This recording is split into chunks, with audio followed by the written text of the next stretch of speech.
السلام علیکم ناظرین، آپ دیکھ رہے ہیں نیوز نائٹ، میں ہوں ڈاکٹر سجاد بخاری۔ ناظرین، بدلتی دنیا، بدلتا پاکستان کا مؤثر اور بے مثال جو سفارتی کردار ہے اس کی آج پوری دنیا معترف ہے۔ پاکستان کی تاریخ میں کبھی بھی کسی سربراہ کو اتنے ممالک کا بیک وقت ٹیلی فونک رابطہ، فزیکل ون آن ون ملاقاتیں اور ایک اتنے بڑے ایونٹ کا انعقاد پاکستان نے کروایا کہ پاکستان کا سر پوری دنیا میں سفارتی طور پر بھی فخر سے سر بلند ہوا۔ آج پاکستان جس نہج پہ ہے تو ہم یہ کہہ سکتے ہیں، بڑے فخر سے کہہ سکتے ہیں کہ پاکستان نے وہ انقلابی، وہ معاشی، وہ سفارتی اقدام اٹھایا، وہ قدم اٹھایا جس سے آج پوری دنیا کا نقشہ بدل گیا۔ جو توقعات تھی، جو سوچا جا رہا تھا، جو ہمارے دشمن ممالک کی جانب سے کہ پاکستان ایک طرف آپریشن غضب للحق میں مصروف ہے، انگیج ہے، جیسے پہلے ایسٹرن اور ویسٹرن بارڈر کے ہمیں چیلنجز تھے، تو اب پاکستان کے لیے ایران کا جو یہ کوسٹل بیلٹ ہے، کوسٹل ایریا ہے یعنی پاکستان، یہ اب متاثر ہونے جا رہا ہے اور پاکستان اس وقت ایک دلدل میں پھنس چکا ہے۔ لیکن پاکستان نے پوری دنیا میں یہ ثابت کر دکھایا کہ پاکستان پرامن ہمسائیگی پہ یقین رکھتا ہے۔ پاکستان نے عالمی امن کے لیے افغانستان میں 20 سالہ جنگ اور اس کے بعد پاکستان کی 80,000 سے زائد لوگوں کے جانوں کے نذرانے اور 150 ارب ڈالر کا نقصان جو اٹھایا، تو اس کا مقصد تھا کہ عالمی امن کو یقینی بنائے۔ ایک مرتبہ پھر پاکستان نے عالمی امن کو یقینی بناتے ہوئے ایک ایسا مثالی کردار ادا کیا جسے تاریخ ہمیشہ سنہرے حروف میں یاد رکھے گی۔ ہماری جو ویژنری لیڈرشپ ہے، جس میں وزیر اعظم محمد شہباز شریف اور ہمارے chief of defence forces field marshal Syed Asim Munir اور ہمارے نائب وزیر اعظم و وزیر خارجہ اسحاق ڈار کا جو کردار رہا ہے اور جو انہوں نے پاکستان کے لیے اس ثالثی میں، اس سلگتی آگ پہ جیسے پاکستان نے قابو پایا ہے، اس پہ ہمیشہ پاکستان کی قوم بھی مقروض رہے گی اپنی اس لیڈرشپ، اپنی اس ویژنری لیڈرشپ کے لیے، جس نے امریکہ جو خود کو سپر پاور ضرور کہتا ہے اور پاکستان کے ساتھ دیرینہ اور ماضی کے بڑے گہرے تعلقات ہیں اور ہماری سب سے زیادہ ٹریڈ ہے، لیکن اس کے باوجود جو مخالفین ہیں، جو ایک دوسرے کے لیے اکنامک کرائسس پیدا کرنے کی کوشش کرتے ہیں، ڈیفینیٹلی کنٹینمنٹ کے لیے مختلف ممالک اور اسپائلر کا کردار بھی جہاں پہ ادا کر رہے ہیں، جہاں پہ ہمارا ایک بدبخت پڑوسی ہندوستان اور ایک وہ ریاست جس کا غاصبانہ قبضہ ہے آج ویسٹ بینک پہ اور غزہ پہ، اس کے باوجود بھی پاکستان نے مثالی کردار ادا کرتے ہوئے اسلام آباد کو اکنامک ہب بنایا، اور وہ اکنامک ہب آج پوری دنیا کی توجہ کا مرکز ہے۔ امید یہ ہے کہ حالات سازگار ہوتے جا رہے ہیں، وزیر اعظم کا مزید انٹریکشن ہو رہے، جو قائدین ہیں پوری دنیا کے مختلف وزرائے اعظم اور صدور، اور نیوزی لینڈ کے وزیر اعظم کا آج رابطہ ہوا ہے ہمارے وزیر اعظم محمد شہباز شریف سے۔ دوسری جانب عباس عراقچی کا جو دورہ روس ہے وہ کتنی اہمیت کا حامل ہے، کیونکہ یہ جو 6 ممالک تھے، جو 6 ملکی دورہ تھا، یہ اس کا کیا امپیکٹ ہونے جا رہا ہے، اور پاکستان دوسری جانب آپ نے دیکھا کہ کل بڑی ڈیولپمنٹ ہوئی کہ قومی سلامتی کمیٹی کا جو نیشنل سیکیورٹی کمیٹی اور پھر اس کی صدارت خود ڈونلڈ ٹرمپ نے کی، کہ جس میں ایران کی جانب سے ایک تجویز آئی ہے جس میں انیشلی یعنی اسٹیٹ آف ہرمز جو ہے اسے کھول دیا جائے گا، اور جو نیول بلاکیڈ ہے جو کہ امریکہ کی جانب سے ہے تو اس میں فلیکسیبلٹی دکھائی جا سکتی ہے۔ گو کہ ابھی تک کوئی گرین سگنل اس طرح کا نہیں آیا، کیونکہ ہم غیر ذمہ دارانہ براڈ کاسٹنگ نہیں کرتے، تو جب کوئی ایتھینٹک رپورٹ آئے گی، لیکن اچھی خبریں آ رہی ہیں، اچھی ہوائیں چل رہی ہیں کہ مذاکرات ہوں گے، انشاءاللہ کامیاب ہوں گے، اور پاکستان اپنا مثالی کردار اسی تسلسل سے آگے بھی ادا کرتا رہے گا۔ اور اس حوالے سے جو ڈیولپمنٹس مزید ہوئی ہیں اس پہ بھی بات کریں گے۔ ہمارے ساتھ اس وقت درنایاب اکرم موجود ہیں، تجزیہ کار ہیں، اور بہت بہت شکریہ آپ کا۔ رضا انور ایڈوکیٹ ہیں ہمارے ساتھ، لا ایکسپرٹ ہیں، بہت شکریہ آپ کا بھی۔ ذوالفقار علی مہتو صاحب ہمارے ساتھ موجود ہیں، آپ تینوں کا بہت بہت شکریہ۔ میں سب سے پہلے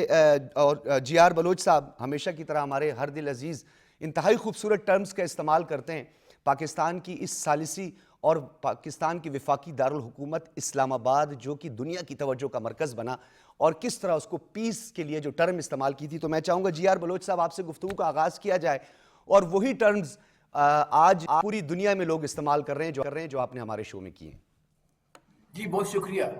بسم اللہ الرحمن الرحیم۔ الحمدللہ، اب چونکہ آپ اصرار کر رہے ہیں تو میں اسی سے شروع کرتا ہوں اپنی جو میری معروضات ہیں، کہ الحمدللہ پاکستان اور اسلام آباد کا شہر گہوارہ ہے امن کا، دروازہ ہے عالمی امن اور سیکیورٹی کا، اور انشاءاللہ یہیں سے آپ کو امن کی جو شعائیں ہیں نظر آ رہی ہیں، اور انشاءاللہ بکھر کے ایران میں جو اس وقت غمزدہ لوگ بھی ہیں جن کے شہید ہوئے ہیں، جن کی فیملی کے لوگ، اور غزہ میں بھی جو غمزدہ ہیں، جو ساؤتھ لبنان میں بھی غمزدہ ہیں، انشاءاللہ ان تمام کے لیے ایک پیغام امن آئے گا. کیونکہ میرا یہ کہنا ہے کہ اگر یہاں امن آ جاتا ہے، ایران اور امریکہ کی بات چیت ہو جاتی ہے، تو یہ پھر ایک اور دروازہ کھلے گا for ultimate solution of the Middle East. میں ہمیشہ یہی کہتا ہوں اور آج بھی کہہ رہا ہوں آپ کے سامنے، اور میں نے لکھا ہے کہ انف از انف. آپ نے بہت خون بہا دیا نتن یاہو اور اس کے جو 7 سپورٹرز ہیں. اب مزید دنیا اس کو قبول نہیں کرے گی، آپ کے اپنے وجود کے لیے خراب ہے. لہٰذا انشاءاللہ پاکستان کا جس طرح سے بول بالا ہوا ہے، اور یہ بول بالا پبلسٹی کے لیے نہیں ہے، یہ انسانیت کے لیے تھا، ہمیں اپنی بقا کے لیے بھی تھا. دیکھیے اس کو آپ نے پریگمیٹیکلی بھی دیکھنا ہے. اب اندازہ کیجئے کہ خدا نہ کرے جس طرح عراق میں کتنے سال جنگ چلی ہے، یا سیریا میں 8 سال سے زیادہ چل رہی ہے، تو اگر خدا نخواستہ ایسی کوئی بات ایران میں ہو جاتی ہے، اندازہ کیجئے ہم دونوں بارڈرز ہیں ہمارے ان کے ساتھ،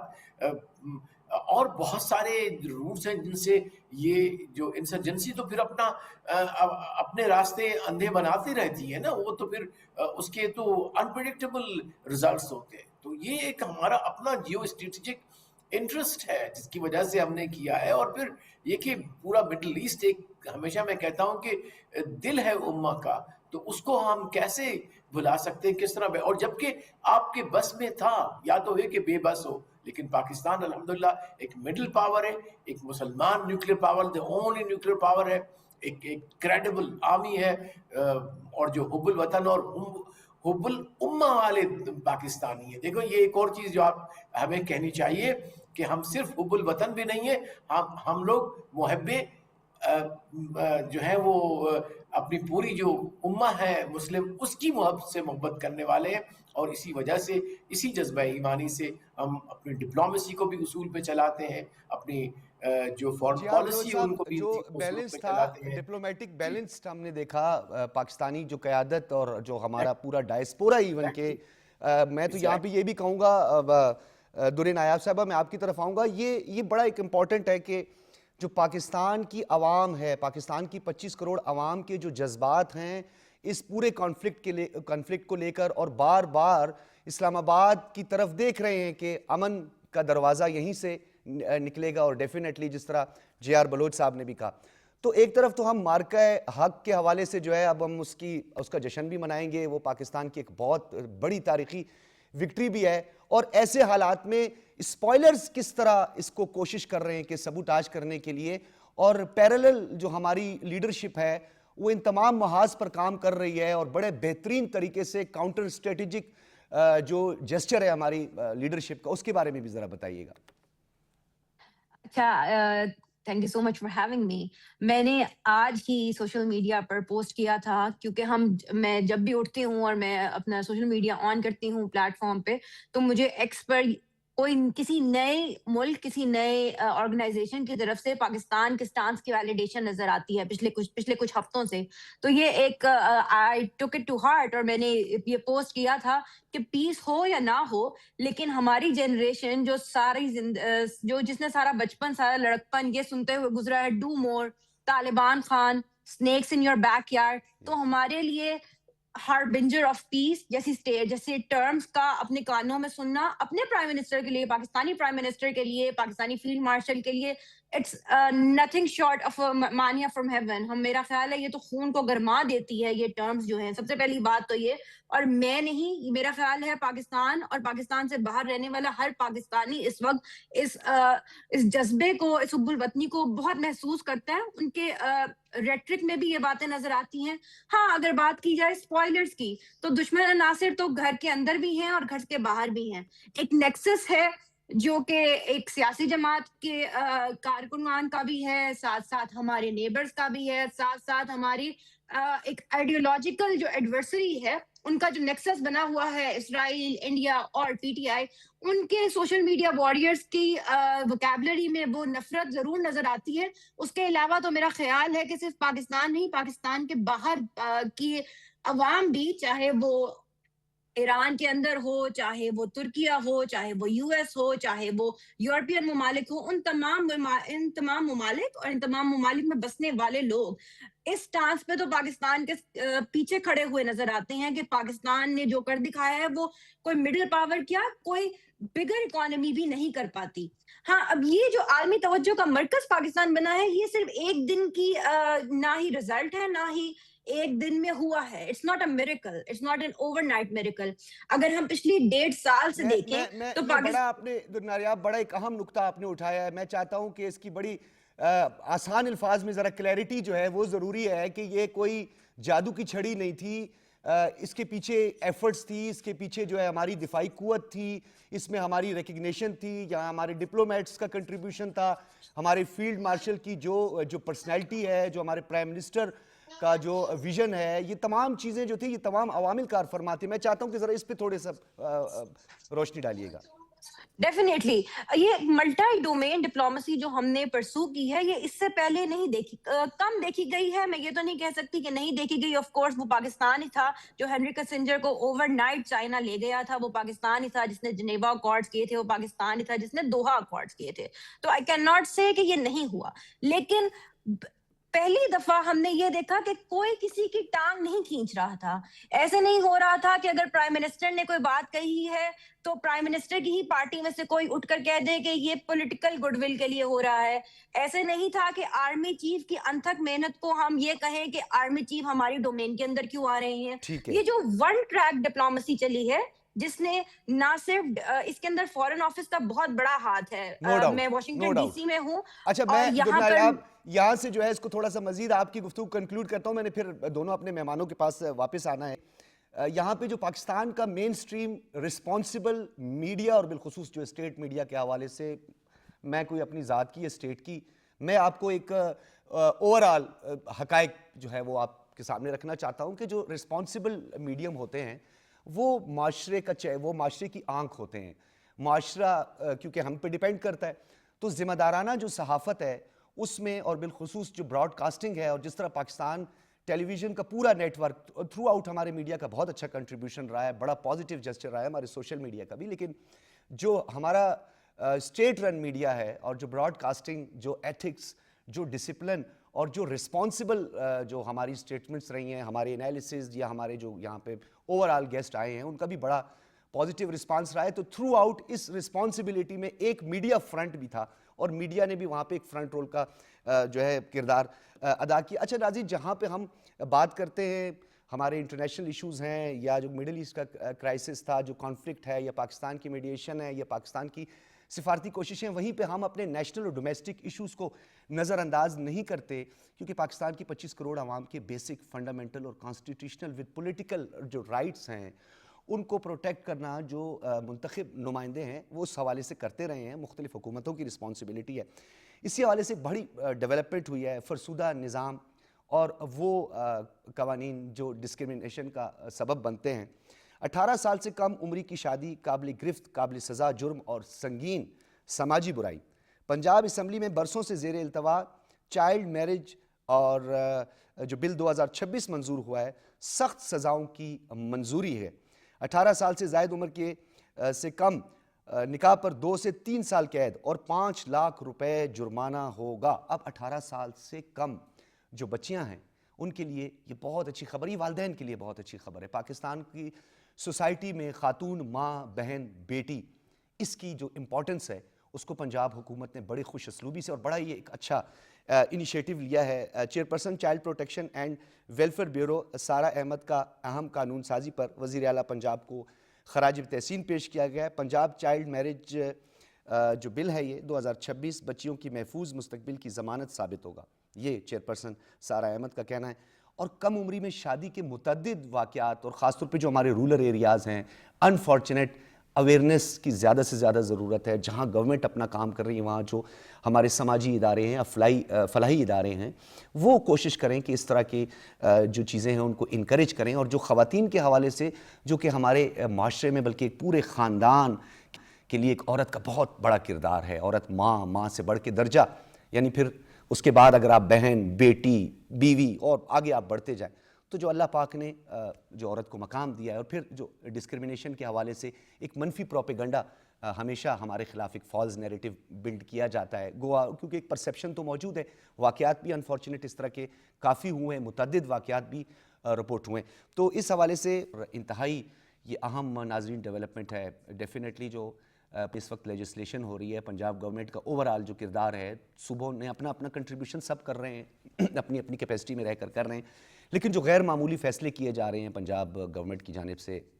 اور بالخصوص مریم صاحبہ جس طرح تگ و دو کر رہی ہیں, جس طرح کوششیں کر رہی ہیں, اور خواتین کے حوالے سے تو بالخصوص کہیں تو ہم پنجاب میں جس طرح انہوں نے خواتین کے لیے جو کہ بسوں کے منصوبے ہیں, ان کی پروٹیکشن کے حوالے سے جو کام ہیں, اور خواتین کے, میں تو کہوں کہ اس شو میں جتنا بھی کہہ سکیں تو ٹائم بہت ہم اس میں بہت زیادہ لگے گا کہ اتنے منصوبے جو ہیں وہ مریم نواز صاحبہ کی جانب سے اس کی اناگوریشن ہوئی ہے پنجاب گورنمنٹ کی. تو ڈیفینیٹلی اچھے ماڈلز ہیں, اس کو ایڈاپٹ کرنا چاہیے. تمام پروونس جو ہیں وہ اس ماڈل کو بھی ایڈاپٹ کریں. لیکن ہم اس پر دوبارہ آئیں گے. میں جے آر بلوچ صاحب آپ کی طرف آنا چاہوں گا. یہ بتائیے گا سر, یہ ایک طویل خاموشی اختیار کی گئی, 47 سالہ جو کانفلکٹ تھا, پاکستان نے جس طرح ابھی کچھ دیر قبل درے نایاب صاحبہ نے بھی کہا کہ اس کے پیچھے بہت زیادہ ایفرٹس تھی, تو یہ کس طرح آپ سمجھتے ہیں کہ اس کو نظر انداز کیا گیا, یہ بے ضمیری کا مظاہرہ کیا گیا کہ کانفلکٹس کو دور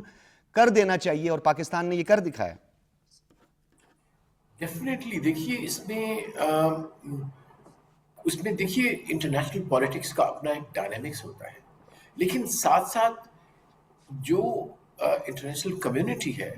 اس کی بھی جوابداری بنتی ہے. دیکھیے ایک آپشن ہمارے لیے یہ تھا کہ ہم آرام سے دور بیٹھ جاتے, جس طرح ایک بہت بڑا ملک اس علاقے کا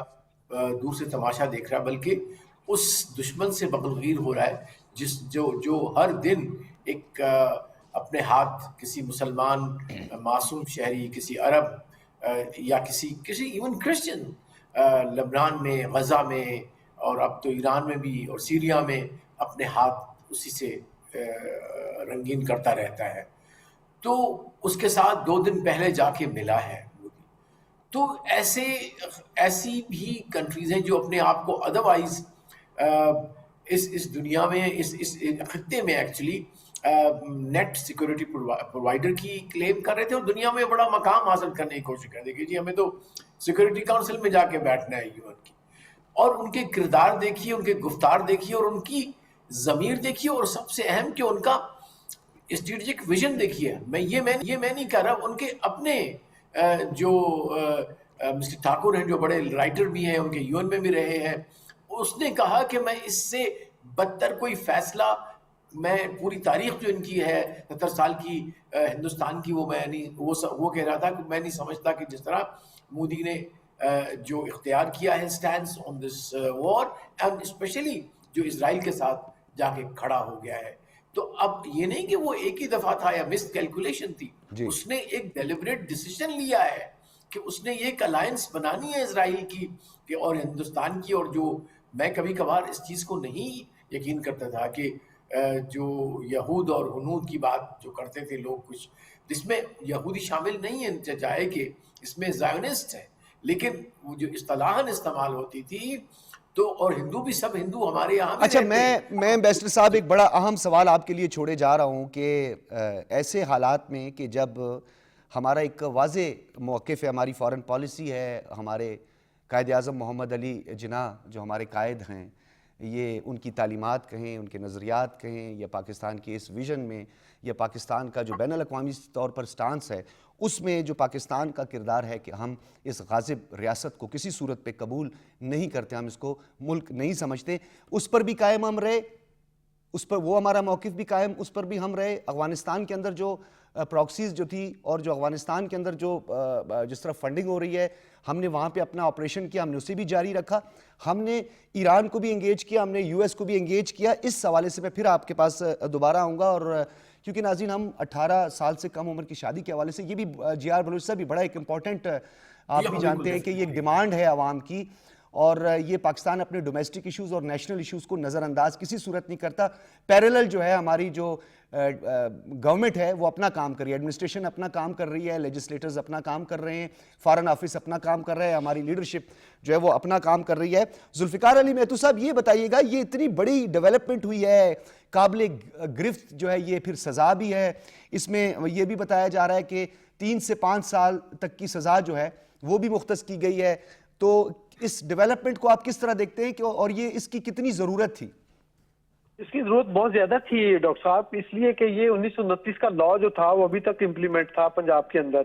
تو ہندوستان نے اس کو چینج کر لیا اور سندھ نے 2013 میں چینج کر لیا، بلوچستان اور کے پی میں بھی اس کے اوپر کام ہو رہا ہے. تو اصل میں تو یہ ہے نا کہ دیکھیں کہ جو انگریزوں نے لا بنایا تھا اس وقت بھارت، اس موجودہ بھارت اور پاکستان اور بنگلہ دیش کے لیے، وہ تو یہ تھا کہ بچی ہوگی 16 سال کی اور لڑکا ہوگا 18 سال کا. پھر بعد میں اس میں امینڈمنٹ ہوئی تو وہ بچی کی عمر 16 سال ہو گئی اور لڑکے کی عمر 18 سال رہی. لیکن یہ محسوس کیا جا رہا تھا کہ اس 16 سال کی وجہ سے ایک تو حق تلفی ہو رہی ہے بچیوں کی، اور مختلف طریقے سے لا کو توڑ مروڑ کے جو ہے وہ اس کا فائدہ اٹھایا جا رہا ہے. تو پنجاب اسمبلی نے اس کے اندر ایک بہت اچھا ایک بڑا ڈیسیژن کیا، اور پہلے اس کا آرڈیننس جاری کیا فیبروری میں، اور پھر یہ 2-4 دن پہلے جو ہے وہ پنجاب اسمبلی نے اس کو باقاعدہ ایکٹ بنا دیا ہے. اس کا فائدہ اب یہ ہوگا کہ 3 سے 5 سال سزا ہے اور تقریباً 1 ملین تک کا جرمانہ بھی ہے اگر اس کی کوئی وائلیشن کرے گا. اور جو بھی لوگ ہیں پاکستانی ہیں، جو اکثریت ہے وہ اس لا کو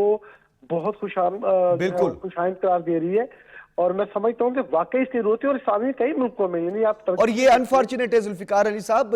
یہ سرائیت کر رہا تھا مزید جو ہے، کیونکہ یہ ایک بڑا غلط تاثر تھا کہ یہ سیولائز سوسائٹی کی طرف بڑھنے کے اس کے امکانات خدشات بھی بڑھ گئے تھے، اور کچھ واقعات بھی اس حوالے سے جو تھے رپورٹ ہوئے بہت سارے. اور میں دیکھا نا کہ دنیا کے کئی اسلامی ملک ہیں، میں اسلامی ملکوں کی بات کر رہا ہوں ٹرکی سمیت، کئی ایسے ہیں جہاں 19 سال بھی ہے، یعنی 18 سال ہم نے کیا تو 19 سال کا بھی انہوں نے دونوں پہ، بچی اور بچے دونوں پہ یہ شرط لگائی ہے ایج کی شادی کے لیے. تو یہ کوئی ہم نے اکیلے نہیں کیا، ہم سے پہلے بھی کئی ملک کر چکے ہیں. اور میں سمجھتا ہوں کہ یہ ہم اسلامی ملکوں کی میں بات کر رہا ہوں، اگر دیگر آپ ورلڈ کی بات کریں تو وہاں تو یہ تصور بھی نہیں ہے کہ کسی بچی کو جو ہے کم عمر کی شادی کر دی جائے. تو بہرحال جو ہے وہ ایک بہت اچھا اقدام ہے اور بڑا سراہا جا رہا ہے انٹرنیشنلی بھی اور نیشنلی. اچھا، یہ انٹیکٹ رہے، اس کی امپلیمنٹیشن جو ہے وہ ہو، تو وہ جو ذمہ داران ہیں اور جن کی ذمہ داری بنتی ہے، میں سمجھتا ہوں کہ ہم اس کے لیے اپنا میکینزم موجود ہے. تو اس کی امپلیمنٹیشن کے حوالے سے آپ کیا سمجھتے ہیں کہ اوور آل جو ہے یہ ڈیولپمنٹ جو ہے کیا اس کو انٹیکٹ رکھ سکیں گے، اس پہ امپلیمنٹیشن ہوتی رہے گی؟ جی بالکل ہوگی نا. دیکھیں نا، پہلے تو سزا تھی نا جو کم عمر کی شادی کی، جو 16 سال والی تھی بچی کے لیے، اس کے اندر وائلیشن ڈاکٹر صاحب ہوتی تھی، لیکن اس کا بڑی چھوٹا جرمانہ تھا، تھوڑا سا کیش جرمانہ تھا اور کوئی چند ہفتوں کی یا قید تھی، بہت ایک چھوٹی سی تھی، لوگ وائلیٹ کرتے تھے. لیکن اب یہ سزائیں سخت ہونے سے ظاہر ہے جب معاشرے کے اندر کسی چیز کو، لا کو امپلیمنٹ کرنا ہوتا ہے تو وہ پورے معاشرے کے لیے فائدہ مند ہوتی ہے. بالکل. تو اب جو ہمارے قانون نافذ کرنے والے ادارے ہیں، پولیس ہے، باقی لوگ ہیں، اور خاص طور پہ اب دیکھیں نا، اب جو نکاح خواہ ہے وہ بھی اس کے اندر ہے، جو پڑھائے گا اس کو بھی یہی 3-5 سال قید جو ہے نا اس کو ہوگی اور جرمانہ بھی ہوگا. تو سبھی پوری چین انوالوڈ ہے. اس بچی کے اور بچے کے جو کم عمر کی شادی کریں گے، اس کا کوئی اگر سرپرست ہے، والدین ہیں، تو وہ بھی اس کے اندر قابل دست اندازی یعنی قانون ہوں گے، گرفت ہوگی ان پہ. تو میں سمجھتا ہوں کہ یہ اب امپلیمنٹیشن ہوگی. آپ نے دیکھا ہوگا کہ اب ہمارے یہاں لاہور میں اچھا، اس میں ایک نقطہ ذوالفقار علی مہتو صاحب، جو ڈپرائیوڈ ایریاز ہیں، زیادہ تر جو ہے دیہی علاقے ہیں، جہاں کمیونیکیشنز کے بھی بہت سارے ایشوز ہیں، ڈسٹنس بہت زیادہ ہیں، تو اس کے سب سے زیادہ بینیفیشری تو وہ ہوں گے، کیونکہ ہمارے لیے پرابلم یہ ہوتی ہے. سب سے زیادہ تو دیکھیں، سب سے زیادہ جو بچیاں پس رہی تھیں نا، تو اس لا کی عدم موجودگی میں جو سب سے زیادہ متاثرین تھے تو وہ تو رورل ایریاز کے دور دراز دیہاتوں کے لوگ تھے نا. لیکن اب وہاں چونکہ لا ہی نہیں تھا تو کیا کرتے وہ؟ اب لا بن گیا. جہاں تک یہ کمیونیکیشن کی بات ہے نا، یہ اب سب کو کمیونیکیٹ تو ہو گیا کہ جی پنجاب اسمبلی نے یہ قانون بنا دیا ہے.